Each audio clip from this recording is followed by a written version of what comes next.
Okay, what are we gonna talk about next? What would you like to talk about next? Did you find anything in perusing the folder yet I did. that we could talk about in here? I was wondering, I turned it off, so it's about 7 chords. I just wanted to. Well, you color printed it and everything. Oh yeah. I just wanted some clarification. If you could maybe talk through some of these Okay. handouts. Okay, so let's start with this one. This one is just the inversion table. So there's nothing really mysterious about this page. It's a table. So you find which note is on the bottom over here. If the root's on the bottom, if it's a triad with a root on the bottom, then you're just gonna write the Roman numeral. Big ones are major, little ones are minor. If it's a 7th chord and the root is on the bottom, you just write the 7. And then third on the bottom is a triad 6, 7th chord 6, 5. So you just kind of go through and triangulate where you want to, which inversion symbol you want to look for. Okay, this one, diatonic 7th chords. Oh, all right, let's do this one next. So this is just kind of showing where the inversion symbols come from. So if we take our C7 chord in the key of F, your 5 chord is C7. There it is in root position. Now these notes can be in any order, but we're just talking about the C is on the bottom of a C7 chord. In that case, we would call it 5-7. If you take the C and you move it up onto the top, then now you have the same chord, all the same notes, but the third is the lowest note. And this might be in the bass clef or somewhere, but an E is the lowest note of a C7 chord. If you find that, then we call it 6-5.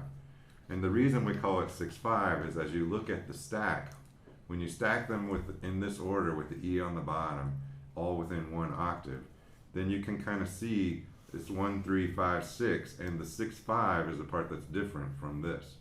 1, 3, 5, 7 would be a standard voicing of all 4 thirds stacked together. If you change that voicing, the part that's weird in this one is the 6 and the 5.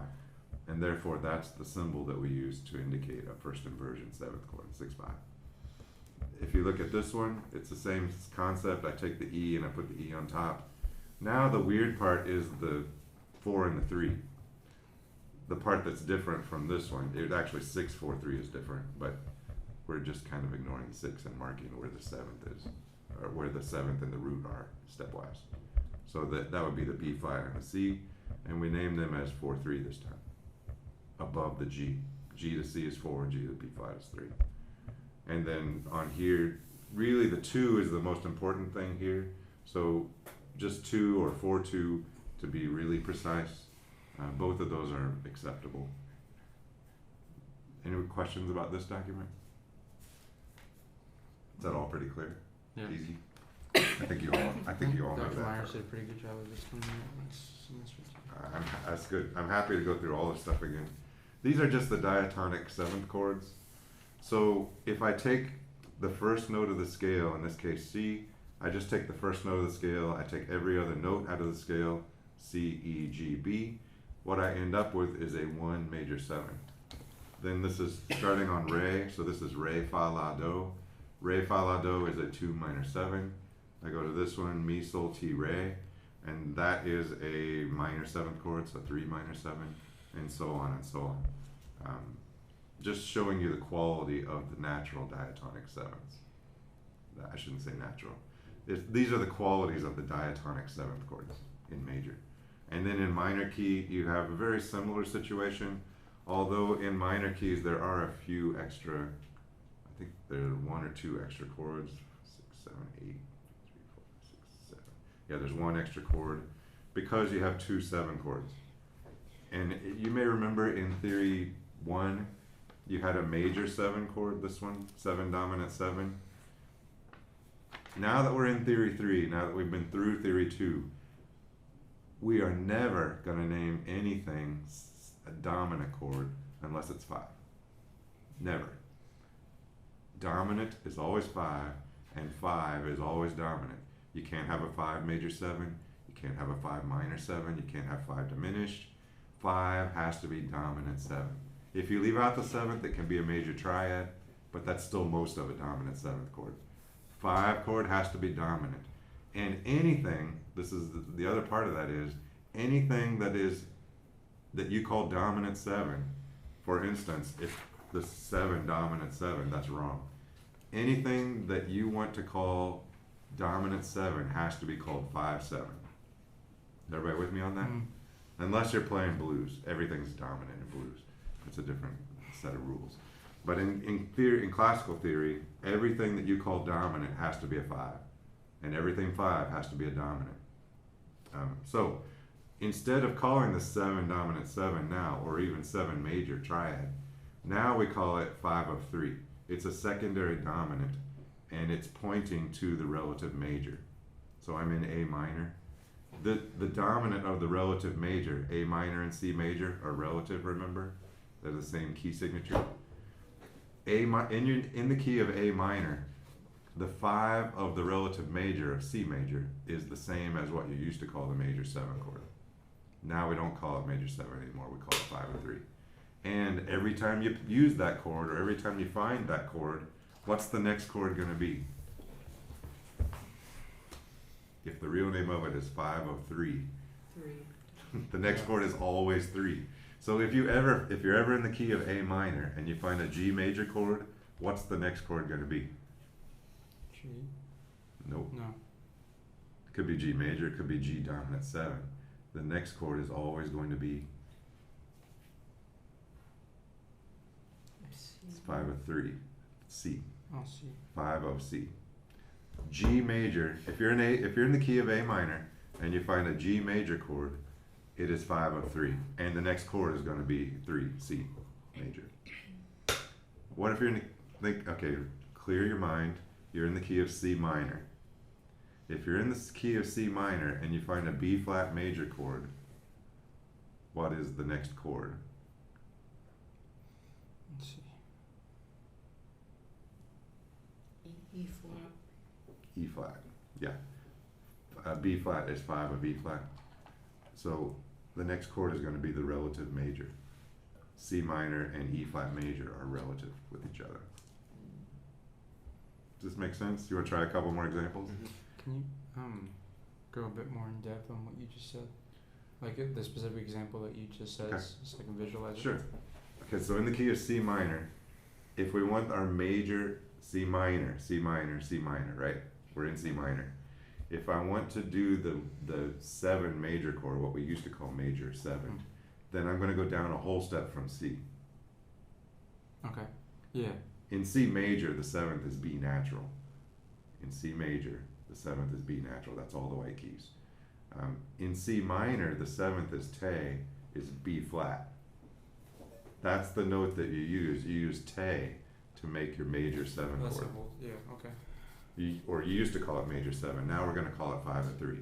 So if you're in the key of C minor and you find a B flat major chord, it is 5 of 3. And in C minor, the 3 chord is E flat major. So if you ever find B flat major triad or B flat dominant 7, the next chord is going to be E flat major 3 chord. And then you're in your chord map on the 3 and you just go wherever you need to go. If you were to be singing that with solfege, would it still be te based off te? Yeah. Your 5 of 3 chord is te, re, fa. So once you know your key center, the name of your key, C minor in this case, or C major, all the solfege syllables don't change, C major and C minor. The syllables are always the same. E flat's always may. If you're in C major and you find an E flat, it's still may, right? It doesn't change. You can go major and minor. The solfege system sits on top of both major and minor, and it doesn't matter which one you're in, the solfege syllables all stay the same, all relative to where do is, which is why we call it movable do. Any questions about any of this? Did I go too fast? Was that better? Yeah, Second that's time? good. Okay.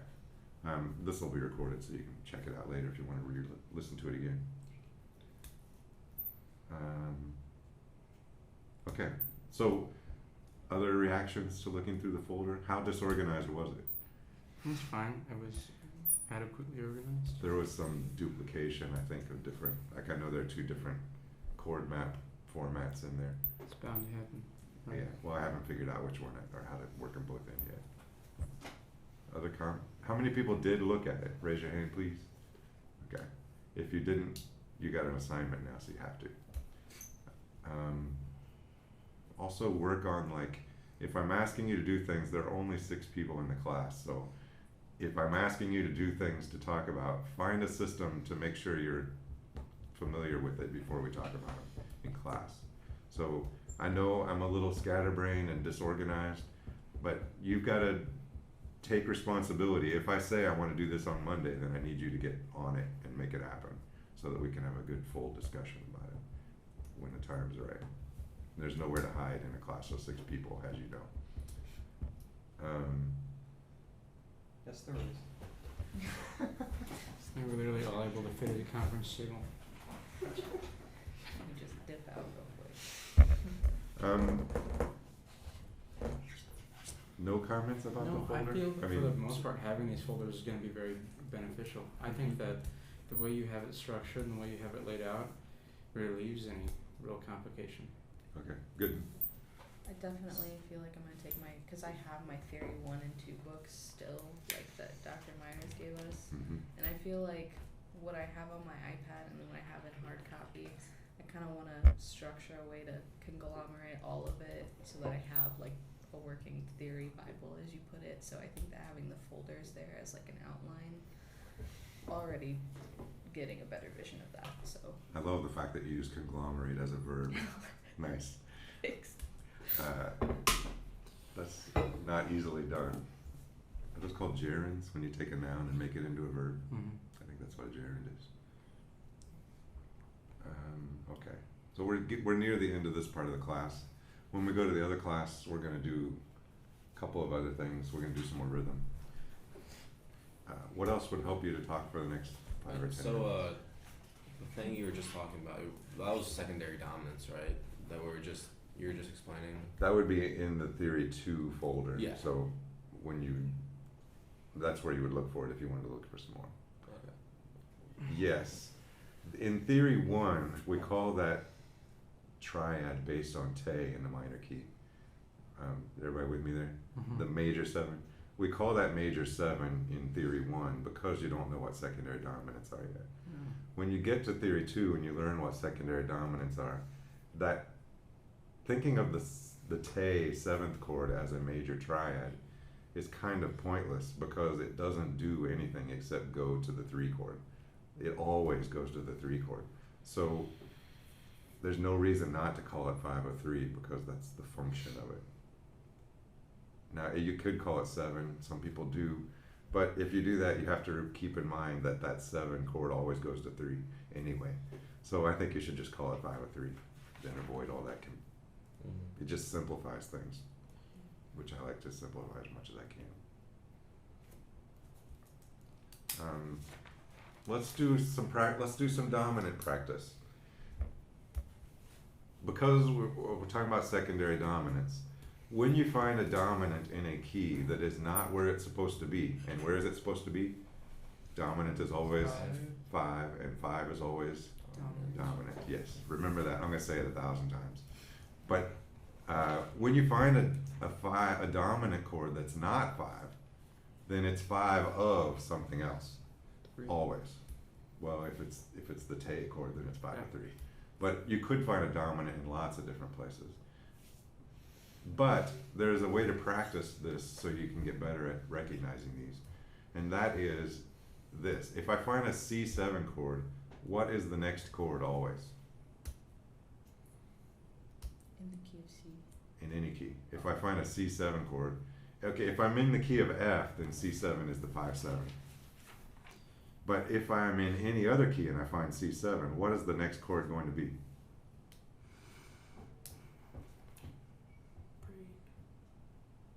Sorry. Oh, almost there. Wait. Yeah, F. You don't know if it's F major or F minor at this point. But if you find a C7 chord, the next chord is going to be F.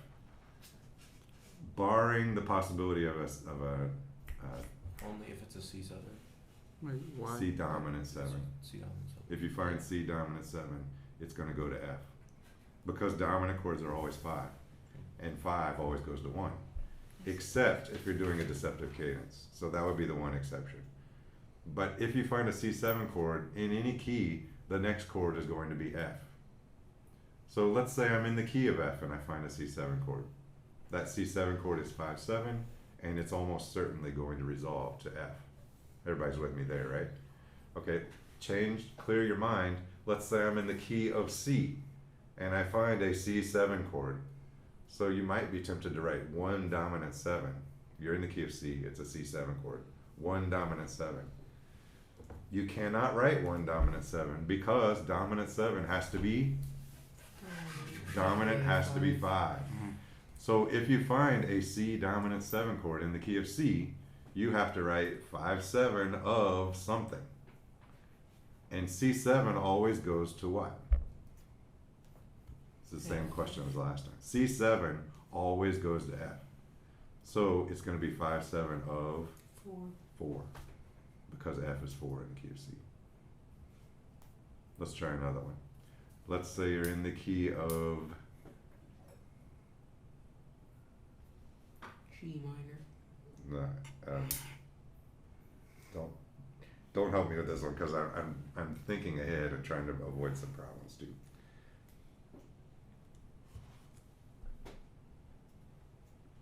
Okay, A flat major. You find a C7 chord. In the key of A flat major, your C is 3, and you're supposed to have a C minor chord because 3 is minor.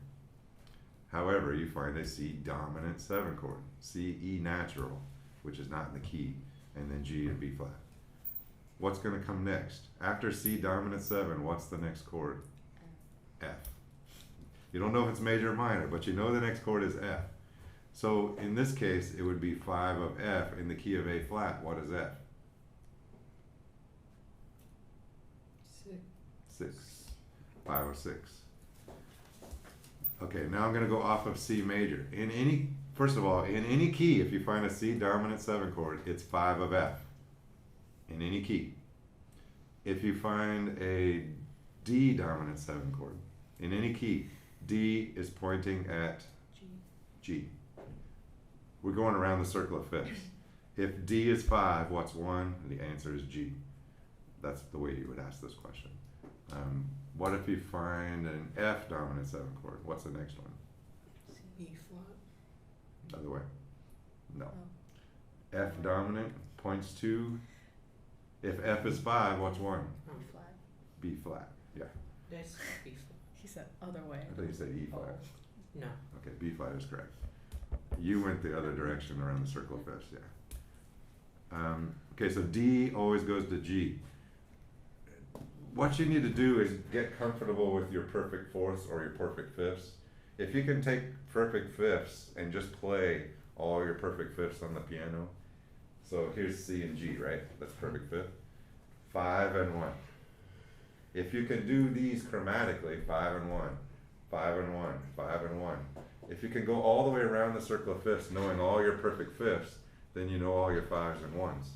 And you just need to connect it that way. If I find this one dominant, G dominant, it points at C. If I find A dominant, it points at D. In any key, if I find A dominant, it points to D. The next chord is going to be D. E flat and B flat. If I find a B flat dominant, the next chord is going to be E flat. Barring the possibility of a deceptive cadence. Is that clear? So basically it is this way unless it isn't. That's all of music though. Yeah, but I mean that's all of life actually. That's why it's called theory. You could call this the exception that proves the rule.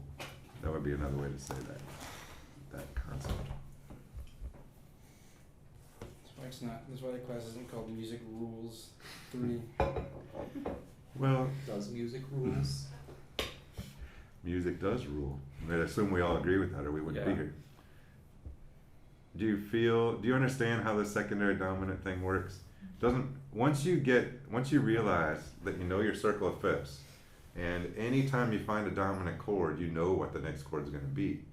When you're analyzing music or when you're playing on the piano or whatever, you find a dominant chord, oh, G dominant 7. I don't even care what key I'm in. I know I'm going to C. I can kind of predict where my fingers are going to go before I move. That makes reading a lot easier. It makes analysis a lot easier. Every chord on that chord map only has one or two possibilities that can follow it, with the exception of Do. The one chord can go to anywhere. But if you're not on the one chord, if you know your chord map, you only have one or two possibilities for what the next chord is going to be. So that gives you like a hint before you even look at the next bar. You know what you're looking for, and then it's easy to find it. That's what we're trying to develop throughout this whole semester. That's really what Theory 3 is all about. You should not be there yet, but by the end of this semester, you should be comfortable with that concept. Let's take 5-10 minutes, and we'll meet in the other room.